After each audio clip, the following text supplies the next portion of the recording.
Hello' অসমবাসী ৰাজ, কি খবৰ আপোনালোকৰ? আশা কৰোঁ সকলোৰে ভাল। আৰু আজি মোৰ মিনি ব্লগলৈ আপোনালোকক স্বাগতম। আৰু এতিয়া হৈছে শাওণৰ মাহৰ বতৰ, অৰ্থাৎ ব'লবমৰ বতৰ। আৰু আমি এতিয়া গুৱাহাটীৰ পৰা গৈ আছোঁ ব'লবমলৈ বুলি। আৰু দেখিছেই নহয়, এয়া জামৰ মাজত আমি গৈ আছোঁ এতিয়া ব'লবমলৈ বুলি। সন্ধিয়া নোহোৱাৰ আগতে আমি গৈ আছোঁ এতিয়া গুৱাহাটীৰ পৰা ঘৰলৈ বুলি।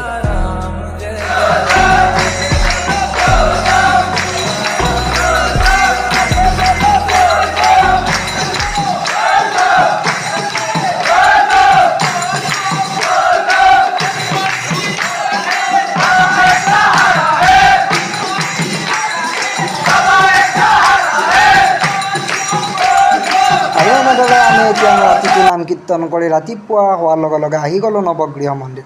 আৰু দেখিছেই নহয়, এয়া হৈছে ৰাম ভক্তৰ লগত কিছু সময় কটাই আজিৰ ভিডিঅ'টো। Bye bye. তো ভাল পালে লাইক কৰি দিব, কমেণ্ট কৰি দিব।